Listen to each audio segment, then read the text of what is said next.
Hi everybody, thanks for tuning in. Today's topic is how much should I be feeding daily? Well, the answer to that depends on the tortoise you may have. It also depends on the size of your tortoise.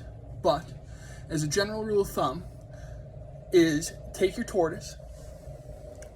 We got a couple here. We'll take our tortoises. We will flip them upside down as if they were a bowl, hollowed out, and create a space roughly the shell size of safe weeds, plants, and flowers. If you're dealing with a Hermann's, Horsfield, a Russian tortoise, the Greek tortoises, weeds, plants, and flowers, you can't go wrong. That's with any species of tortoise. If you have a sulcata, leopard, Indian star, then this information is still valid, yet with the idea of 80% of their diet should be mostly a variety of grasses, sometimes always having available, I should say not sometimes, always having available dried hay like Timothy hay, ready grass, cat grass, anything dried out but not mowed. Don't mow these feeds as they can ferment as soon as you cut them.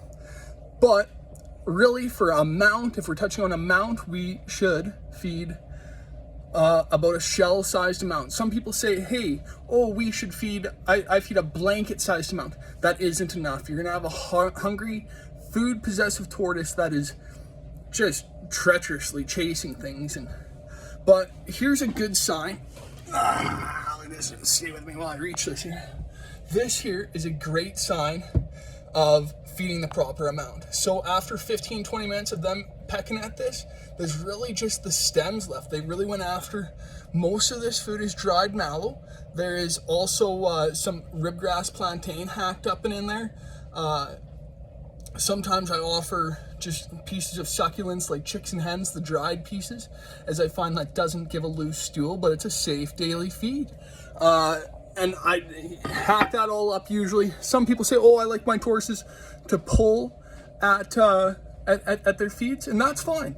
That they don't cut that up. That's totally fine. It's good for them to work those neck muscles as they pull on the foods.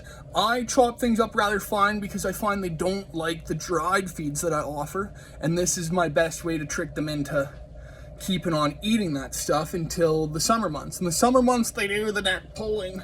But in the wild, they would stretch out and pull down, really, as most things would grow taller than them, or they would stretch out and pull towards themselves to get a bite. But really, for the amount of food, as always, just go with a bowl out of their top shell. And with that, you can't go wrong daily. The problem is I find people overfeed and then they go with a shell-sized amount of lettuce, kale, carrot tops, and celery. Save the supermarket food for your family supper. And as far as tortoises go, just walk out your front door. You're never too far away from a weed, a plant, or a flower. Once you learn how, please stay tuned. As things get nicer out here, I'm going to be posting a ton more videos touching on foraging, drying out those feeds to save them for the winter months, and how to identify what a safe weed, plant, or flower may be. If you like, follow my Facebook group, Natural Tortoise Keepers Canada. A few other good groups to check in on would be the Tortoise Trust Facebook group, Tortoise Protection group, Tortoise Addicts UK, Tortoise Plant Addicts UK, Tortoise Information Group, Hermanni Haven, Russian Tortoise Care and Advice Group. These are all amazing groups with great admin teams on them that really go the extra mile in order to have your tortoise thriving, save you money, and that's really my main intention here, is to save tortoise keepers money, to keep your tortoise healthy, and to just have fun sharing experiences for tortoises. Thanks so much for tuning in. Your pal Hops and Scotch over and out.